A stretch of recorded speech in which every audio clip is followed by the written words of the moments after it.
Because Shah says it's important that VR is paired with a guided discussion and reflection. I am your brain. To process what the users experienced so they know how to put into action what they've learned. Elizabeth Lee, VOA News, Los Angeles.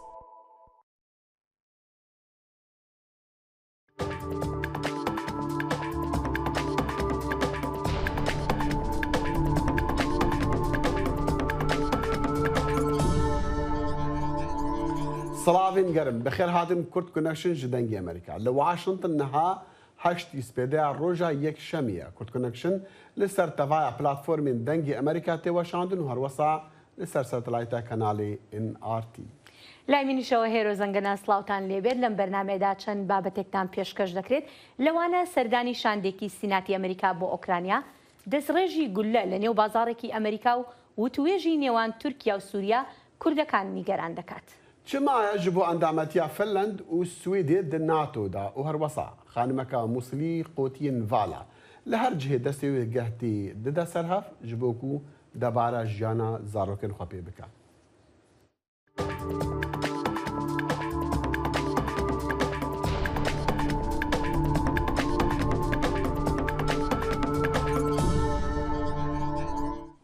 سروك أوكرانيا فلاديمير زيلينسكي ده شنبه بس شاندكا بلندا كونغرسا أمريكي را جفيا شاندا أمريكي بسروكاتيا ريبري كوماريين جواتا سيناتوران ميتش ماكونل بو زيلينسكي هي في خواست كو سيناتور أمريكي جديد دمكي نزيك دا باكيتا كا اليكاريا درافيا زيدا جبو پشتواني كرنا قالي اوكرايني پسند بكا لغوري دا خويانيا لسر مالبرا زيلينسكي هاتي وشاندن بنگاوا انجمن نونرن کنگرسی امریکی کو آویتی جبو آلیکاریا نزیکی 4 میلیارد دلاران هیوی هیا کل دمکی نزیک انجمن سیناتوران جی لسر رازی با ریبری اوکراینی هر وصا گوت کیف هیوی دکا کو امریکا پشتگیری بده جزاین دیین لدجی روسیا.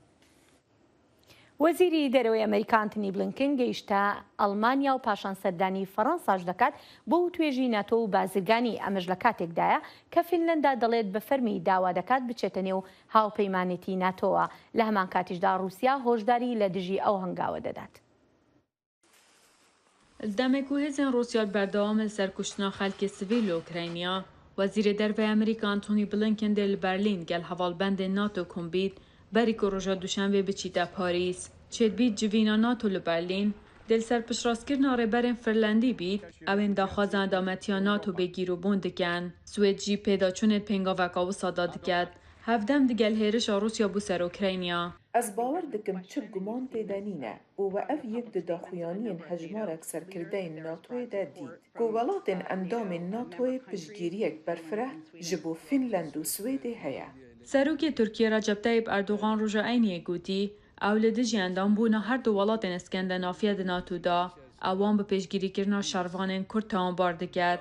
Sakî got kûçka spîkar bû zalatkirina helwîstê Tirkî diket.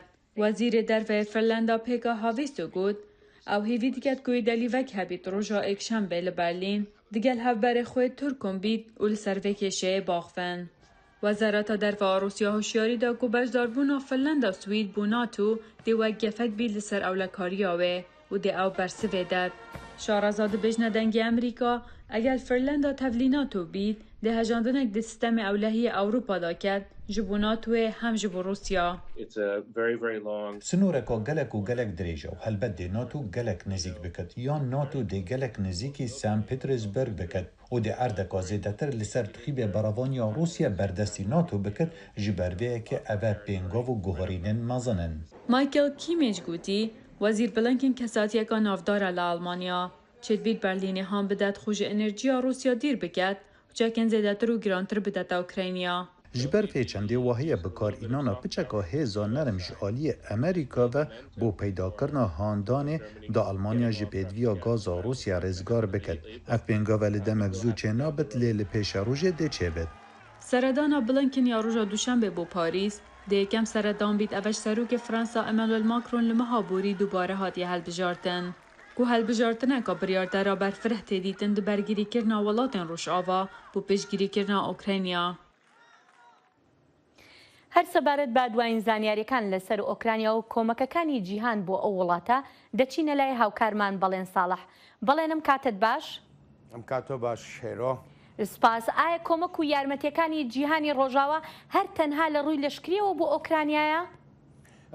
بێگومان نا هێرۆ چونکە ئێماگەر بێت و پێداچوونەوەیکی ورد بکرێ بە وتار وشیکاریانە یاخو بەڕوانینەکانی وڵاتانی ڕۆژاوادا دەبینیت ینی ئامانجی هەرە سەرەکی لێرە شکستپێهێنانی رووسیا لە ڕووی سیاسی هەروەها لە ڕووی لەشکریەوە بەبێ جۆدانە ئەوەی کە تەنانەت زیانەکانی ئەم شەڕە چەند دەبن بە تایبەتی بۆ ئەوروپا لەناو جیهانی ڕۆژاوادا بەمانایەکی تر ینی سەرکەوتن و شکستێنان بە پوتن لە تایەکی تەرازۆکەدایە و زیانەکانی تری ئەوروپاش لە تایەکی تری تەرازۆکەدایە.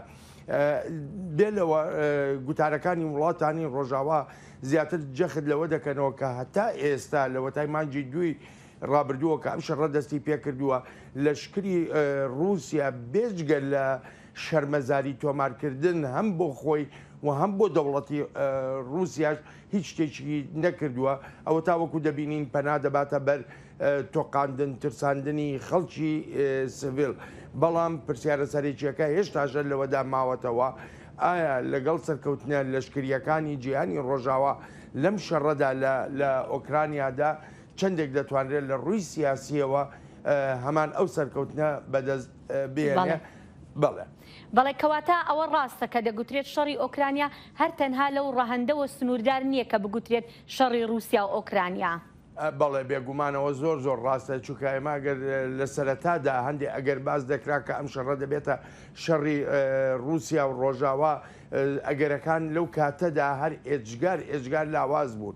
بەڵام ئەوەی کە دەبینرێ ئێستا نەخێر ئەو پشتیوانیە گەورە لەشکریەی کە وڵاتانی ڕۆژاوا لەشکر و گەل و هەروە حکوومەتی ئۆکرانیایی دەکا خۆی لە خۆیدا ئاماژەیە کە بە بەشداریەکی ناڕاستە و خۆی وڵاتانی ڕۆژاوا هێرۆ بێلەوە لە بیرمان نەچێ ئێستا هەردوو وڵاتی فینلاند و هەروەها وڵاتی سوید کە داوا دەکەن ببنە ئەندامی ناتۆ ئەمەش دەچێتە سەر زیاتربوونی ئەو مەترسیە استراتیژیانەی کە کرملن بۆ خۆی وای لێک دەداتەوە ئەگەر ئەم دوو وڵاتە ببنە ئەندامی ناتۆ کێشە و مەترسی استراتیژی ئەجگار گەورەیان بۆ دروست دەبێت.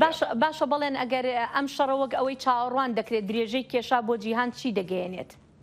بۆ جیهان لە زۆر ڕەهەندەوە ینی کێشە دروست دەبێت و دەبێت چاوەڕوانی ئەوە بکرێت کۆمەڵی قەیرانی نوێ دێنە ئاراوە لە قەیرانی ئاسایشیەوە بۆ قەیرانی ئابووری، قەیرانی خۆراک، قەیرانی وزە و هەتا دوایی ئەمە بێلەوەی هێشتاش ئەگەرەکانی سێهەم شەڕی جیهانی ینی ئەوە نییە بڵم ڕەوینەتەوە چونکە کاربەدەستانی ڕۆژاوا بە تایبەتیش وڵاتانی ئەوروپا ینی چەند جارێک ئاماژەیان بەوە داوە کە ئەگەری هەیە لەگەڵ درێژە کێشانی ئەم شەڕەدا بەرەو سێهەم شەڕی جیهانی بڕۆین بە تایبەتی لە ڕووی ئەو هەڕەشانەی کە رووسیا دەیکا بۆ بەکارهێنانی چەکی ناوچی ئەم شەڕە چەندێکی درێژە بکێشەیە هێرۆ ینی وەکو شەڕێکی لێداچۆڕینی لێدێ وەکو شەڕێکی لێتکانی لێدێ.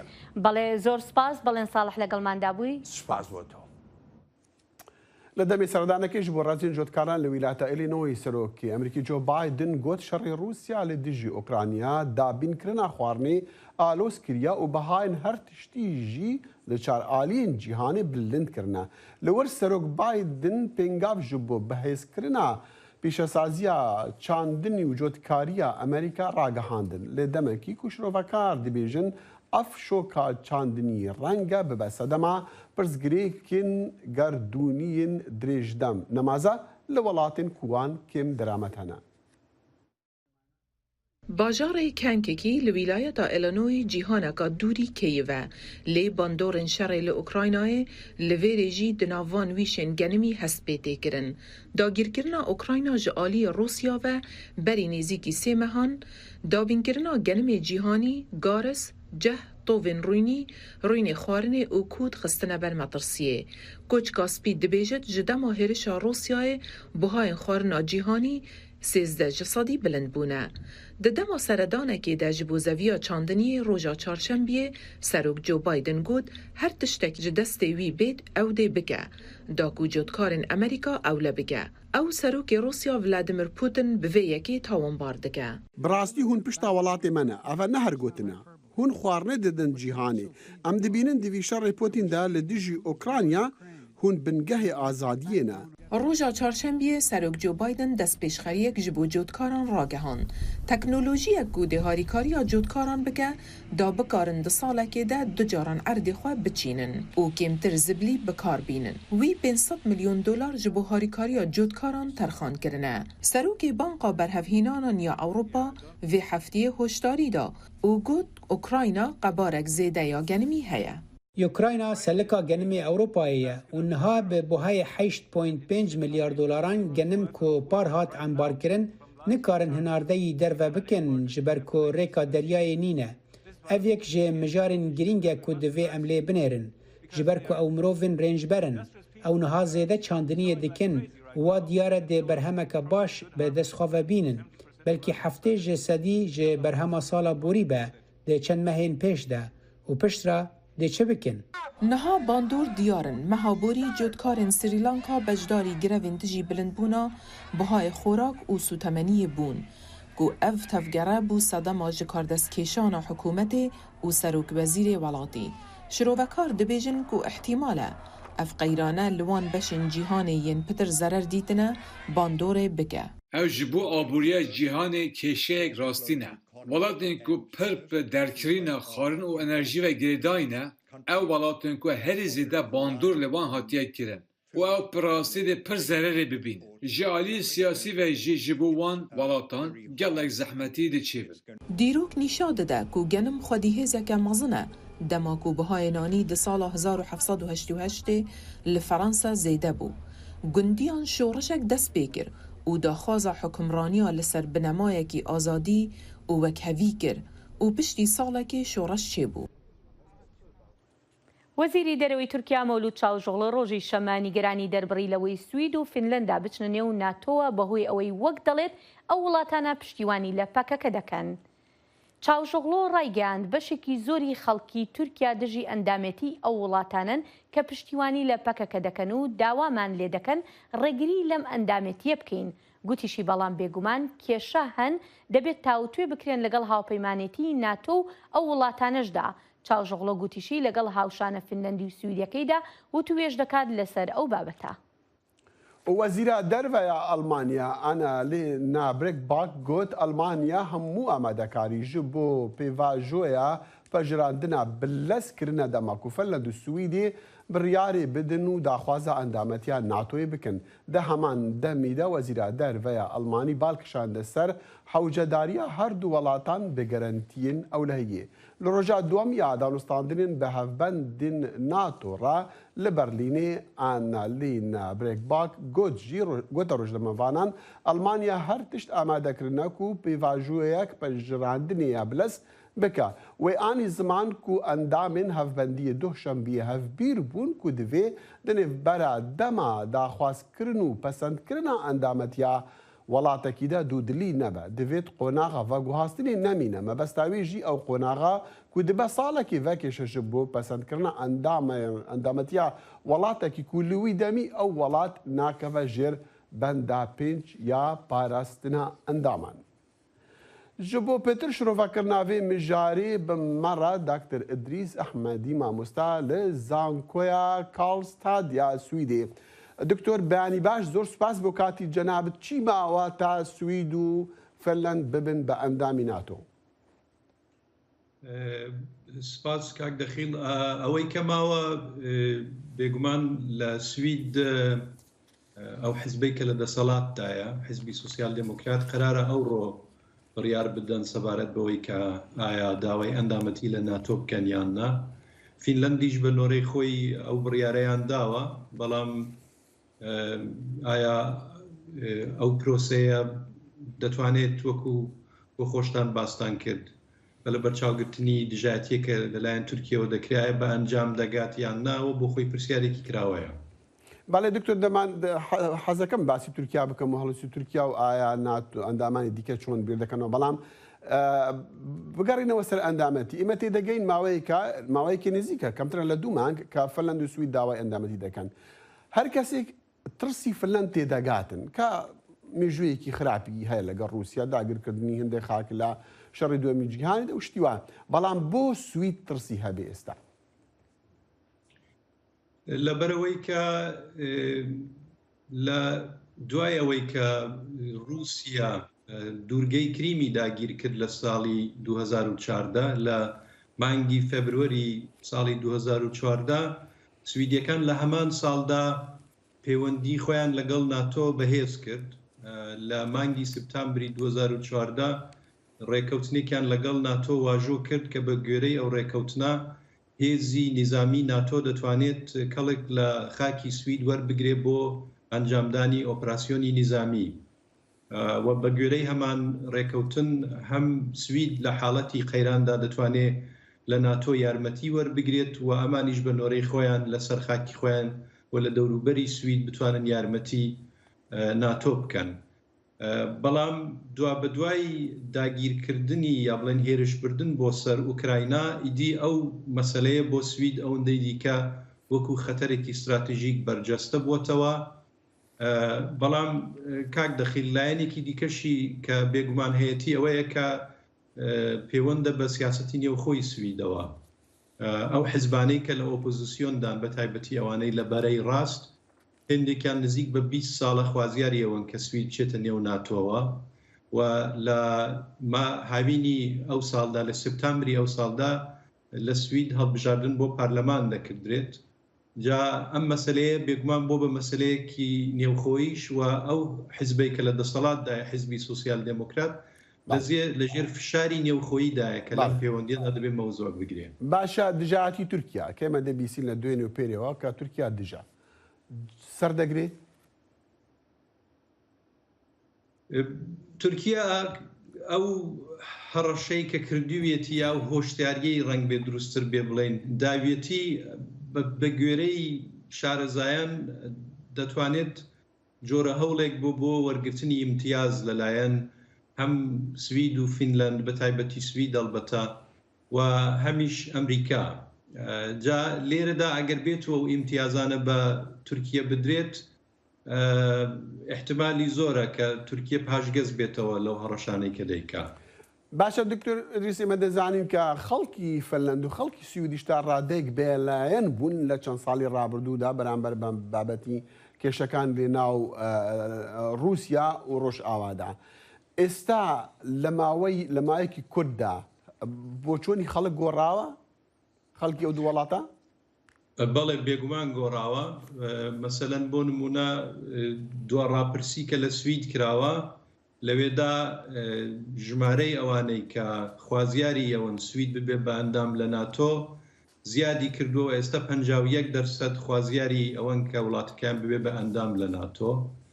بەڵام لە هەمان ڕاپرسیدا ئەوانەی کە پشتیوانیان لە ئەندامبوونی سوید لە ناتۆ کردووە کتویانە بەمەرجێک کە فینلەندیش داوای ئەندامەتی بکە ئەو جا ئەو پشتیوانیە بێگومان زۆرترەوە دەگوترێت 64% لە دانیشتوانی سوید خوازیاریەوەن کە وڵاتەکان بچێتە نێو ناتۆوە. باشە دکتۆر بێجگەلەوەی کە بابەتی ئاسایش و وەکو بڵین پاراستنی ئەو وڵاتانە وەکو لە ئەوەی خەڵکانە بابەتی یەکەمی خەڵکی کە بیلێ دەکرێتەوە چیتر سویدیەکان قازانج لە ئەندامەتی ناتۆ وەردەگرن یعنی قازانجی سویدیەکان چی دەبێ لەو هەنگاوە؟ قازانجەکەی ئەوەیە کە وڵاتێک وەکو سوید کە وڵاتێکی بچووکە ئەگەر بێت و بەپێ یانێ تەنها قورسایی بخەنە سەر توانای خۆیان دەبێت بەشێکی زۆر لە بودجەی وڵات تەرخانی ئەرتەشی سوید و بەرهەمهێنانی چەکی نوێ و کڕینی چەک بکردرێت. ئەلبەتە ئەندامبوون لە ناتۆ ئەویش بۆ خۆی هێندێک نرخی هەیە مەسەلەن ئەو مەرجەی کە ئێستا دادەنرێەوەیە کە دەبێت 2% لە کۆی داهاتی وڵات تەرخان بکردرێت بۆ مەسائلی نیزامی یا بۆ مەسلەی پاراستن بەڵام شارەزایانی سویدی لەم پەیوەندیەدا دەڵێن ئەگەر بێت و سوید ببێ بە ئەندام لە ناتۆ و ئەو پشتیوانیەی کە لە نەتیجەی ئەندامبوون لە ناتۆدا دەتوانێت وەری بگرێت دەتوانێت هێندێک خەرجی دیفاع یا خەرجی پاراستن لە سوید کەم بکاتەوە کەواتوو بەدەر لەوەی کە لە ڕووی ئاسایشەوە سویچ قازانجی تێدا دەبینێت دەتوانێت هەروە قازانجێکی ئابووریشی هەبێت. باڵێ زۆر سپاس دکتەر ئیدریس ئەحمەدی مامۆستا لە زانکۆی کارلستاد لە سویدێ زۆر سپاسی جەناب دەکەم دکتۆر گیان. سپاس بۆیەوە. لە ماوەی داهاتووی بەرنامەکەماندا بەردەوام دەبین لەسەر هەواڵە گرنگەکان و لە ئەمریکا بەهۆی دەستڕێژێک لە ناو بازارێکدا 10 کەس دەکوژێن پاش ناوبڕەکە درێژەی هەواڵەکەتان پێشکەش دەکرێت. زایڵی داهێنان بەرنامەیەکی فەرهەنگی و هونەری بەشی کوردی دەنگی ئەمریکا. من ئاسۆ جەبار لە واشنگتن دیسیەوە هەردوو هەفتە جارێک دەبمە میوانی ماڵەکانتان لەگەڵمان.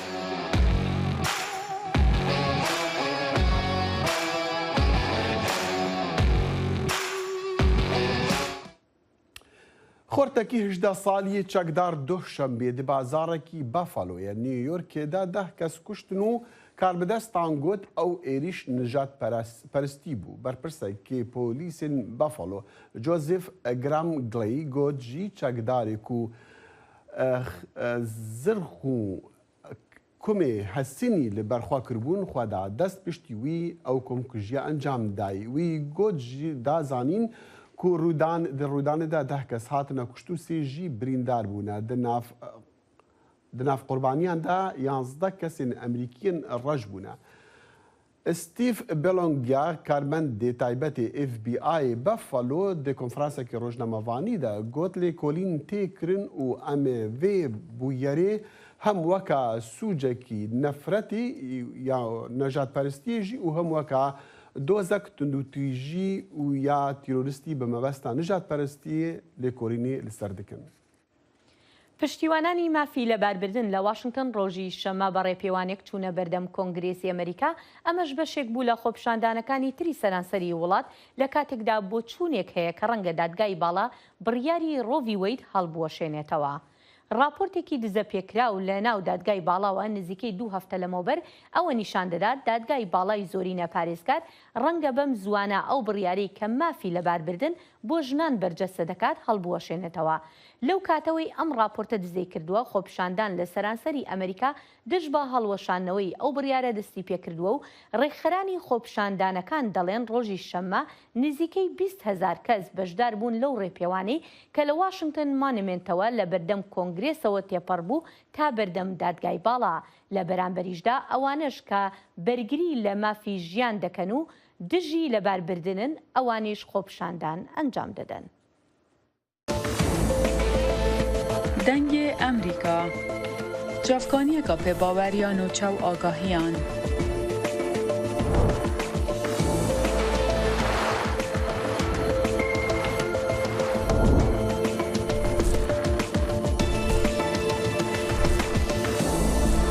برای مالپەر و پلاتفۆرمên میدیا civakîya dengê Amerîka bala xwe bidin pêzanîn û nûçeyên cîhanê. دیارە دژاتیکردنا wê pirsa li barberna minalaniyan zarokان ku mafê xanimane hindek wesa bar dikin û hindek jî li dijin ev babeta wê dirêj be û wê bibe naverokê helbijartinên demê nîvê yên kongresê li çend mehên dahatî. بەڵێ دەخی لە ساش دەڕۆینە بابەتەکانی ترمان لەسەر بابەتەکانی هەرێمی.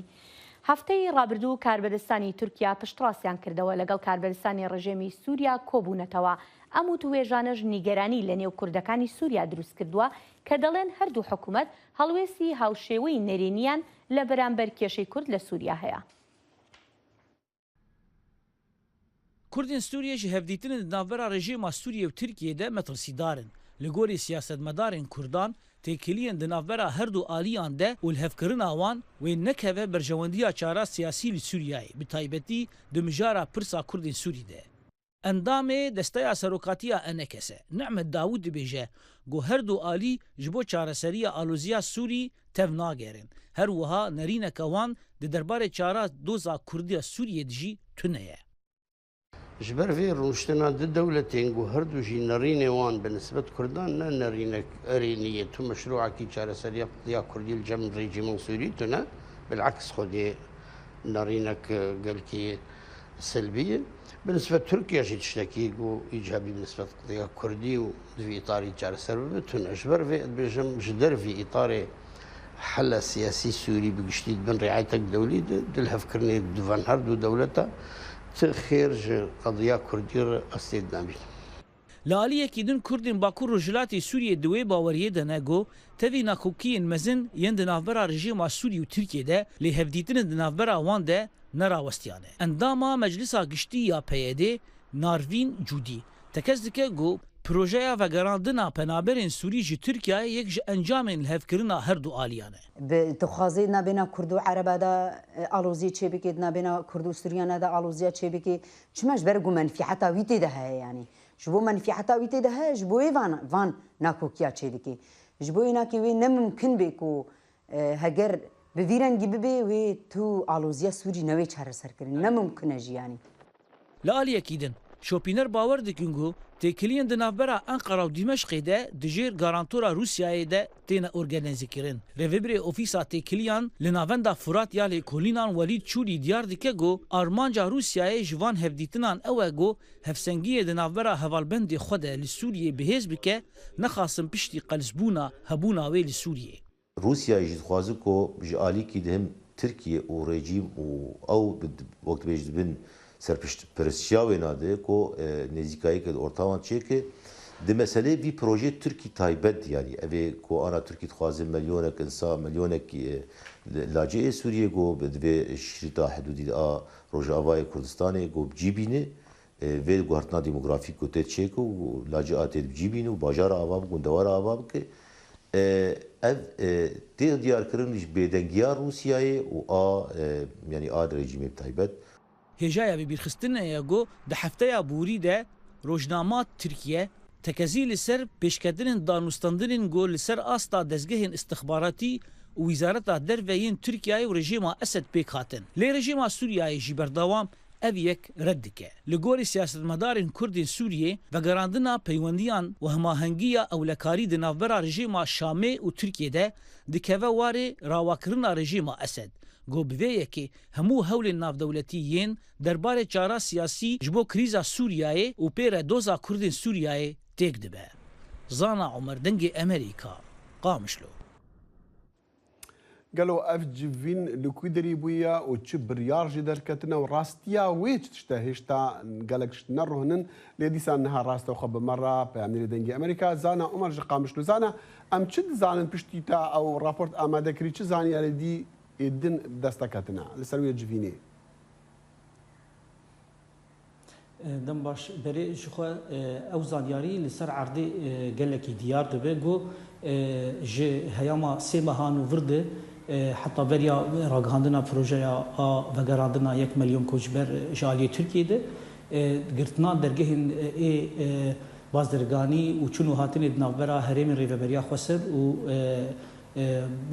هرمين جيب لسلادا رژیم سوریه ده و اف یک جی آلیه وی آلیه ریوبریا خسر تیدگ هجم گو و اف جوی انجام واحد دیتنانه لالیه کی دن جی جدره کی پایه بلند جی ریوبریا خسر جی اف یک جبوم تکسکر گو او هفدیتن لموسکو چه بونه او آگاهدار بونه آنین زمان جی گو حتی کواليسيون جی آگاهدار شوان هفدیتنان لآلیدنجی مثلا بدنگیا رژیم سوریه درباره پروژه و گراندنا 1 مليون کوچبر و بجیکرنا وان لهرم سریکانی و عفرینه افجی ریوبریا خسر و حتی دجبریاوی انا کسی جی بیاجی دی بیجگو تی واتیا گو حردو آلیان بگارانتورا روسیای و به رازیبونا ایرانی جی لهف کرنه بله زانه يعني ام زانه تركيا بخوجي قال كي خلكي جمان هناكو بروجيكي وصل سر بقري يعني بيجي كرن ليش ما خلكي كوب تايبتي كرد سوريا دا بروجيكي وصل دا ترسن وهيشتا ندياره هيشتا ندياره وي شعب با وي تشي با شخوا جبرجو 1 مليون كسنجو جالية درعاية وحمصية وحماية وإدلبة الولاتن شالية تكاتايا عربية سوري قول تركيا كوشبربونه أو بدي بلاني دا يقورن بجيكرن لعفرين وغريس بي وسريكانية بتايبتي كردج ويكي نرازين دبيجنجو أو تيواتايا قهرتنا ديموغرافيك لحردو باجارين كردي سريكانية و عفرینه گو سال 2018 و پاش 19 هاتن کنترل کردن جالی ترکیه ده لالیه کیدن او دیویژن گو دیو شرکی نافخویی بهتر چه بکه جبرگو نها در دورا 300,000 خلق سرکانیه و در دورا نافچه‌اوی لحسکی د کامپین کوچ برانده در بدر دارنه لی آلیه دن نزیکی 300,000 عفرینی لشهبای در بدرن او دبيجن او خلق الرسن ايوي دبري ونرازينغو او بينوي دري زعنا يعني بسرعه داوي بالنزجي ام زعنا سوريا حتى نها بيدنغا لي تركيا جي الغورا وكيو دبيجن ام زعانكو وانجي شراغ هاندرين فرمي لسروينا ندانا تشتك بيسيا نو جي تركيا لسروي مثلا وي جيفيني بتايبت نها مديايا تركي بتايبتي روجنامه حريت يعني نزيك حكومتها تركيا او اغاهي بلاف كرش جدركش حكومتها تركيا بيغو نافي بيجه جدرن جري بريا خسر جي اف اغاهي تكسكرن جدر في واحد تكزيان رژیم سوری رد دکه او هفدیتن چیبونه لی بردوام تیگو تنگو تکلین استخباراتی امنی نابرا دمشق و انقره ده بردوام هنه زانا عمر پیامداری دنگ امریکا لقام شنو راستو خب مره بوگل که سپاس زانا کۆمپانیای نەوتی باکوور هەڕەشەی تۆمارکردنی سکاڵا لەسەر حکوومەت یاریمی کوردستان دەکات بە بیانووی زیادەڕۆیکردنە سەر دوو کێڵگەی نەوتی سنووری کەرکووک لە ڕاگەیاندراوێکی کۆمپانیای نەوتی باکووردا کە وێنەیەکی دەستدەنگی ئەمریکا کەوتووە ئەوە خراوەتە ڕوو بیرە نەوتەکانی سەر بە کۆمپانیای نەوتی باکوور لەلایەن حکوومەتی هەرێمی کوردستانەوە داگیرکراون لە کاتێکدا پێویستە نەوت لە ڕێگەی کۆمپانیای نیشتیمانیەوە داهاتەکەی بۆ گەلانی عێراق بێت. لە وەڵامی ڕاگەیەندراوەکەی کۆمپانیای نەوتی باکووردا سەرچاوێکی باڵای حکوومەتی یاریمی کوردستان بە دەنگی ئەمریکای ڕاگەیاند هیچ هێزێکی تازەی پێشمەرگە بەرە و هیچ بیرەنەوتێک جوڵەی پێ نەکراوە. ئەو بیرەنەوتانەی لە ڕاگەیەندراوەکەدا باسکراوە بیرەنەوتی باکووردا ئاماژەی پێکراوە چەندین ساڵە لە ژێر کۆنتڕۆڵی هەرێمدان. لەم بارەیەوە دەچینە لای پامنێرمان دڵشاد ئەنوەر لە گەرمیان. دڵشادم کاتت باش. دڵشاد دەمەوێت بۆ پرسیارە دەست پێ بکەم ئایا هەرێمی کوردستان بە فەرمی وەڵامی ڕاگەیاندنەکەی کۆمپانیای نەوتی باکووری داوەتەوە؟ بەڵێ دیارە دوای ڕاگەیاندراوەکەی کۆمپانیای نەوتی باکوور کە دوێنێ ئێوارە نەوتی باکوور ڕاگەیاندراوەکەی دەرکی کۆمپانیەکە حکوومەت یاریمی کوردستان سەوی ڕابطوی جوتیارە عادل بتەجێشی حکوومەت یاریمی کوردستان بە فەرمی وەڵامی دایەوە کە هەرێمی کوردستان هیچ هێزێکی پاراستەی هیچ بیرەنەوتێک جوڵە پێ نەکردووە بەڵام من ئەمە ئاماژە بۆ بکەم ئەو بیرەنەوتانەی کە ئاماژەی پێکراوە ناوی چەند بیرەنەوتێک هاتووە دوانیان ئەکەوێتە ناوچەی لێبانەوە کە ئەکەوێتە سنووری حەزای دووکسەوە ئەمە ماوەیەکی زۆرە داتوانم بڵێم ئەو بیرەنەوتانە لەژێر کۆنتڕۆڵی هێزی پێشمەرگایە و ئەو دوو بیرەنەوتەکە تریش کە فۆرمۆر و فورمەڵەیە ئەمە دەمێکە لەژێر کۆنتڕۆڵی هەرێمی کوردستانەوە ئەو دوو بیرەنەوتە ئەتوانم بڵێم بیبیستنەوەە کێڵگەی نەوتی بەشێکی زۆر لە ئابووری هەرێمی کوردستان پشتی بە فۆرمۆر و فورمەڵە بەستووە. بەڵێ ئەمریکا هەیە کارزانەوەی جدی لای حکوومەت یاریمی کوردستان ویستوە بە تایبەتی ئەمێ ئەو زانیاریە بخەمە ڕوو بەپێی ئەو زانیاریانەی کە دوێنێ ئێمە دەستم کەوتووە وەزارەتی نەوتی عێراقی مێڵی بۆ سەرجەم کۆمپانیەکان کردووە داوای لێکردوون کە سەردانیان بکەن بۆ ئەنجامدانی گریێبەستی هەمیشەیی دیارە ئاماژەکەمە بۆ ئەوەیە باشە دڵشاد بەڵێ باشە دڵشاد دەمەوێت بزانم بۆچی لە ئێستادا ئەم بابەتە وروژاوە لە کاتێکدا وەکو تۆش ئاماژت پێکرد کە لە مێژە ئەم بیرەنەوتانە لەژێر دەستی با بڵێن هێزە کوردیەکانیان هێزی پێشمەرگەیە. بەڵێ دیارە هۆکارەکەی ئەوەیە کە ئەو بارگریزی لاکۆکی لە نێوان هەرێمی کوردستان و لایەنە سیاسەکە عێراقیەکان و لایەنە کوردیەکان هەیە لەسەر پێکهێنانی حکوومەت ئەو قەراری محکەمەی اتحادی بەدوای خۆی داهێنا کە سەرجەم پرۆسەی نەوتی هەرێمی کوردستانی بەنادەستوری ناوبرد و دوای بەنادەستوریبردنی ناوبردنی پرۆسەی نەوتی هەرێمی کوردستان لەلایەن محکەمەی اتحادیەوە لە ئێستادا گومانیەکەیە کە حکوومەتی عراقی هێز جوڵەکێکە بەرەو ناوچانە بۆ با بڵێن وەرگرتنەوەی پرۆسی نەوتی لە هەرێمی کوردستان. ئەمڕۆ من لە گفتگویەکدا لەگەڵ جێگیری محافظی کەرکووکەوە ئاماژەی بۆ کرد کە هێز جوڵاوە لە هەردوو لاوە جوڵەکێکردنی هێز هەیە، یعنی ڕاستی کردەوە کە بەفعلی جوڵەکێکردنی هێز هەیە، بەڵام وتی تاکو ئێستا ناڕوونە جوڵەکێکردنی هێزەکە بەچی ئاراستەیەکە و چۆنە، بەڵام هەرێمی کوردستان گومانی هەیە کە عراق نیەتی باش نەبێ بەرامبەر بە پرۆسەی نەوتی لە هەرێمی کوردستان و پێیان وایە ڕاگەیەندنەوەکەی کۆمپانیای نەوتی باکوور سەرەتایەکە ئەعلانیانە دوای ئەم سکاڵە تۆمارکردانە دەیەوێت شەرعیەت بە دەستبردن بۆ نەوتی هەرێمی کوردستان بدات. باشە لە حاڵەتێکی جوڵە پێکردنی هێزە دەمەوێت دڵشاد ئەوە بزانم ئەم ناوچانەی کە ئاماژەیان پێکە ئەم بیرەنەوتانی لێ ئایا ئەکەونە ئەو ناوچانەی کە باس ئەکرا با بڵین بۆشایی ئەمنی لێ ئەو ناوچانە؟ بەشێک کۆرمۆر ناکرێتەوە ناوچەیە، کۆرمۆرەکرێتە سنووری قەزای چەند شەماڵەوە، با بڵێن قورمەڵە و بیرەنەوتەکانی ترێکەوە منطقەی گوێرەوە، بەڵام ئەم بیرەنەوتانە دوو لەو بیرەنەوتانەی کە ناوی هێنراوە بەڵێکەوێتە ناوچەی لێهێبانەوە، ئەوەی کە ماوەیەک لەمە بەرداعش پەلاماریدا و پێشە دروست بوو، بەڵام ئەو ناوچەیە ئێستا لەژێر کۆنترۆڵی پێشمەرگایە، پێشمەرگە هێزی لەو ناوچەیە جێگیر کردووە، بەڵام تا ئێستا هەرێمی کوردستان ڕەتێکاتەوە کە ئەسڵەن هەردەستیان بردبێت بۆ بیرەنەوتی و ناوچەیە، بەڵام حکوومەتی عراقی بە تایبەتی کۆمپانیای نەوتی باکوور ئاماژە بووە کاکە دەست براوە بۆ دوو بیرەنەوت لەو ناوچەیە، بەڵام هەرێمی کوردستان تا ئێستا ئەمە ڕەتێکات. ئەو دەتوانی پێمان بڵێ ئەو دوو بیرەنەوتە کامانن کە ناویان هاتووە؟ ئەو دوو بیرەنەوتە ئەکەونە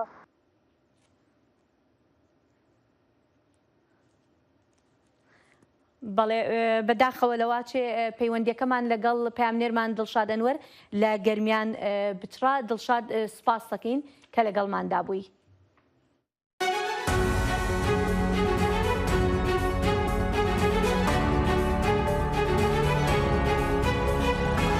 چاوی واشنگتن بەرنامەیەکی هەفتانەیە لە بەشی کوردی دەنگی ئەمریکاوە ئامادە و پێشکەش دەکرێت. من بەڵێن ساڵح هەموو ڕۆژانێکی هەینی لەگەڵ پسپۆڕاندا تاوتوێی گەرم و گورتترین بابەتی ڕۆژ دەکەین لە پەیوەندی بە سیاسەتی دەرەوەی ئەمریکاوە. لەگەڵمان بن.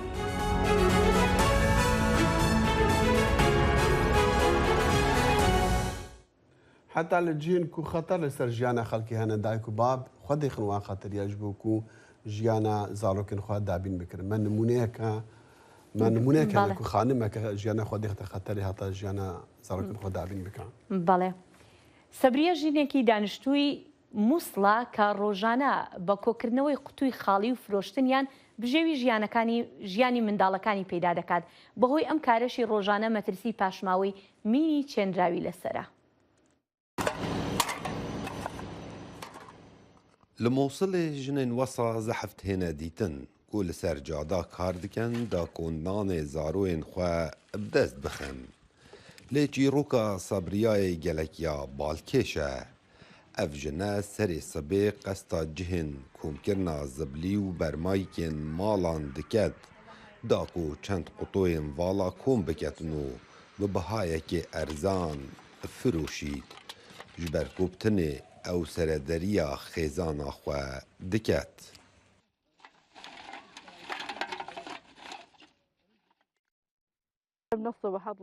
سەرێ سبێ ez derketim ji bo komkirina qotiyan di nav xaniyên kavilkirî de. Lê çi bikim ez neçarim. Ev e jêdera jiyana me ye. Wekî hîn dibînin em wesa jiyana xwe diborînin. Rojane li cihekî hinek caran li xanoyên kavilkirî ew digere da ku çend qutoyên vala û parçên asînî bi dest kevin. Her çende gelek ji evan ciha metirsîdarin ji ber hebûna mînên serdemê Daeş hatîne danan. Lê ew ê piştguh avêtiye. Ez di nava xaniyên kavilkirî de digerim û qotiyên vala kom dikim. Car hene û car nînin. Risiq destê Xwedê da ye. Hindek caran ez cihê metirsî digerim lê Xwedê li gel me ye. Xanoyê vê jinê li serdemê Daeş hat bû teqandin. Niha joreka berteng da ew û malbata xwe jiyanê dikin û mêrê wê niha tûşî celtê bûye û şiyanên karî li cem nemayîne. ژنا من هاریکاریا من دکات من ڕاتکەت و دانیتن ڕاستی ئەس گەلێکی نەخۆشم نەها دەبە ژن قوتیان بگەڕیت و کەسەیت گەلدا نەبیتن زارۆکێک ئاما دەرکەتیە ji بۆ قوتیان کۆم بکەتن داک و نانێ ئێواری بخۆین خدای ژیانە مە gelek nexweş e min zarokên biçûk hene û mêrê min jî nexweş e min tiştek nîne lewma ez qûtîkan kom dikim me çim û çe nîne ev e jiyana me hindek caran em nanî dixwîn û hindek caran jî naxwîn ڕۆژانە ناوبەرە 500 هەتا 1500 دیناران ئەو قوتۆیên vala و ئاسنی difirûşe her ji serê sibê heta roj ava dibe ew niha wesa hizir diket ku çi mafek jinê li Mosulê nîne ji ber ku heya niha çi moçeyekê tora parastina civakî ji bo sebriyayê yan mêrê wê nehatiye derkirin. Kawa Emerdengê Emerîka Mosul. مالباتەکە دەڤەرە باوانوریە هەرێما گەرمیان سرنجا گەریدەیان ڕاکێشاوخە بەکو پێشکەشکردنا خواردنین کوردی دەوێ سار و چای وان ji کارداریya xwara cihek felklorî ava kirina. Raporta Dilşad Enwer.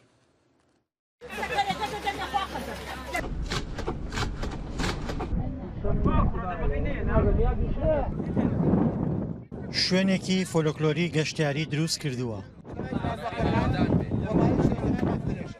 بەڕوویەکی گەشەوە پێشوازی و ماڵاوایی لە میوانەکانی دەکات. ئەوانەی لەم هەوارگە فۆلۆکلۆریەدا کار دەکەن سەرجەمیان ئەندامی یەک خێزانن و تەواوی ئەو خواردن و خواردنەوانەشی کە پێشکەشی دەکەن کوردەوارین.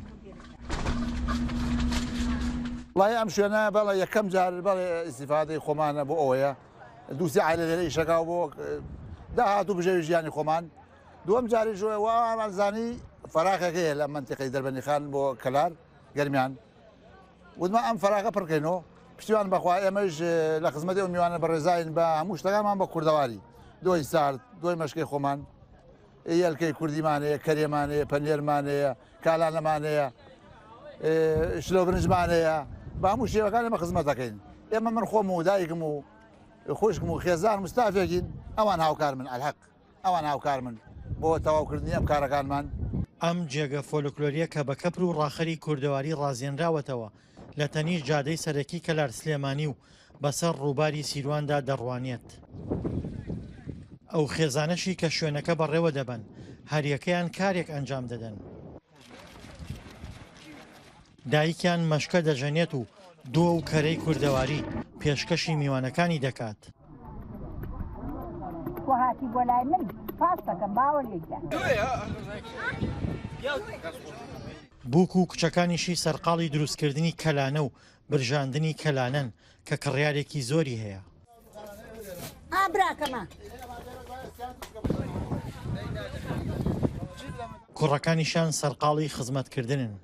قەزا لە دایکم وەڵا هاتی لێرانەی لێ و مناڵانە و کوڕەکانمە و بووکەکەم و ئەو کەنیشکمە و کالانەکەین و نانی گەرمەکەین و دۆی خۆماڵیمان هەیە و هەیە قەزا لە دایکم کەریە هەیە و هەچی خواردن بێژی هێلکەی کوردی هەیە و ئایترە هەچی بێژی هەیە باوەری جەوێکی خۆشە و جەوێکی سافە و هەم ئێمەش پێمان خۆشەوە بۆ خەڵکیشت پێ بۆلامان زۆر خۆشە و پێ خۆشحاڵە.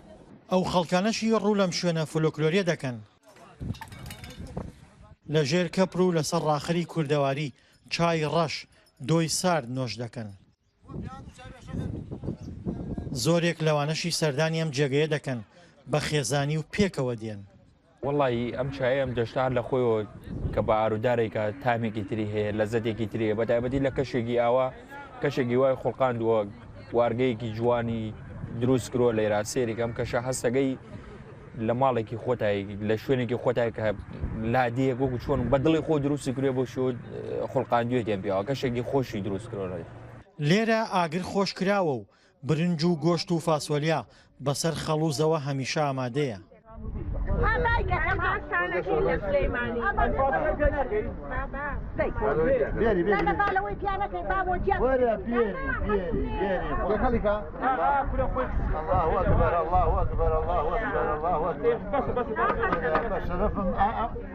هەرچی عیلاجێ بڕۆکەتەنی زڵەکەوە دەرمانە کڕیارانیش نۆرە بۆ برنجی سەر ئاگر دەگرن.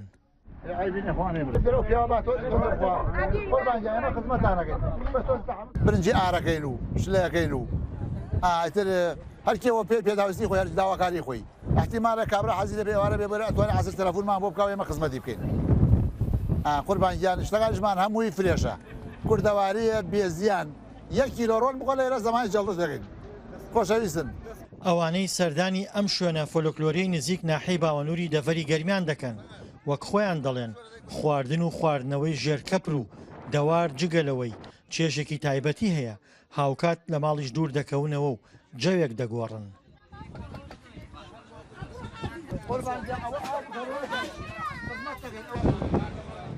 دڵشادەنوەر دەنگی ئەمریکا گەرمیان.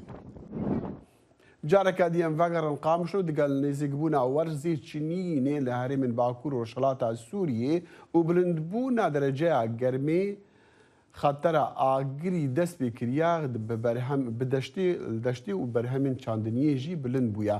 راپۆرتە پامێنە دەنگی ئەمریکا زانا عومەر دیسان ji قامشلۆ. Bi nêzîkbûna dema palayê anko çînîna Mûsim li herêmên Bakur û Jilatê Sûriyê û bi bilindbûna peleya germayê asta metirsiya pêketina agir di nava zeviyên çandiniyê de bilind dibe. Mihemed Xêr cotkar e û pisporê warê çandiniyê ye ji dengê Amerîka re dibêje got îsal amadekariyên palayê ji aliyê cotkaran ve kêm in. Ew jî ji ber deregmayîna baranê bi taybet di maha Sibat û Nîsanê de û ev yek zirarik gihandiye zeviyên genim li deverê. ليش بو محصولات زراعي قالك تعدليات باران اخري وشباط دنات ميسان دجنات اخري بالتالي باران هات يعني بتشكي دفع داء سقي اغلبه وبعالج يجو بتشكي ريحه ذهب وبتشكي او جيراك القرى. هەروەها محەممەد خێر ji dengê Amerîka re tekez dike got ji bo parastina berhemên mayî pêwîstiya deverê bi tîmên taybet ji bo hewarçûnê heye. هەروەها divê li her gundewarekî otomobîlên akurkujê û kesên çavdêr hebin da got zeviyan biparêzin. هر منطقة هبه اطفائي قدوها باللي هر منطقة مثلا غير منطقة قحطانية ده اطفائي سياد فايا دنا لي قحطانية هكا منطقة حميس ده اطفائي سياد فايا دنا ودي منطقة البراك ده مستنفار بدا مغنم ده دوی عسكر هبن گو بشیار بن بشور حراسة في قلمي بكش بواف قلمي هبقى دسته واسو مع بخنا واسو مع ده باحتفاظ ببكن لالیەکی din ji bo parastina zeviyên cotkaran ji şewatê û rûbirûbûna rewşên awarte rêveberiya xweser komîteke taybet ava kir. Cîgerê desteya çandiniyê li herêma Cezîrê Mehmûd Mihemed ji dengê Amerîka re da zanîn got armanca wan ji avakirina vê komîteyê rêxistinkirina karê çandiniyê û wergirtina berhemên cotkaran herwiha pêşkêşkirina hêsaniyên pêwîst ji bo wan. Me xwest destpêkê em karê xwe rêxistin bikin em ehtiyacê xwe em teemîn bikin ji itfaiyê bçûk bê نزیک 1000 اطفایی و دستای چاندنی و پیشکش بکه 41 اطفایی هی شارداری پیشکش بکه هم ام اشیاء خو ام نهل اگرچه ام تامین بکن و هم ام کار برخستن بکن دم ام کتن روشا چینینا موسم ده ام تفزانن دمک نزیک ام کار برخستن بکن هێژایە ببیرخستنەیە گۆ di sala 2019 de nêzîkî 435,000 donim zevî li herêma Cezîrê şewitîn û ziyan gihîşte nêzîkî 6,000 cotkar. Rêveberiya Xweser jî biriya komîteyên taybet ew cotkar tawîz kirin. Herwiha 45 sedî ji xelkên Bakur û Jilatê Sûriyê bi awayekî rasterast debara jiyana xwe bi çandiniyê dikin. Li deverên Bakur û Jilatê Sûriyê nêzîkî 2 milyon û 500,000 hektar zeviyên çandiniyê hene. Gobêtirî 13 sedî ji rûbarê xaka Sûriyê pêktîne. Li vê herêmê tê gotin got belayê zat heftin a hêsan agire. Hewlên cotkar û rêveberiya Xweser hene got berhemên got ji kêmbûna baranê, kêzik, pûçbûn û serm û qeşa rizgar bû. Keda salê ji agir jî bête parastin. Zana Umer dengê Amerîka Qamşlo. و لە هەواڵی کۆتایی ئەم ڕۆژماندا خۆپیشاندانی ئێران درێژەی هەیە و کوژرانی کەسێک لە خۆپیشاندەران پشتڕاست کراوەتەوە. خولینەوەی خۆپیشاندانەکانی ئێران پێ لە دووەم هەفتە دەنێت.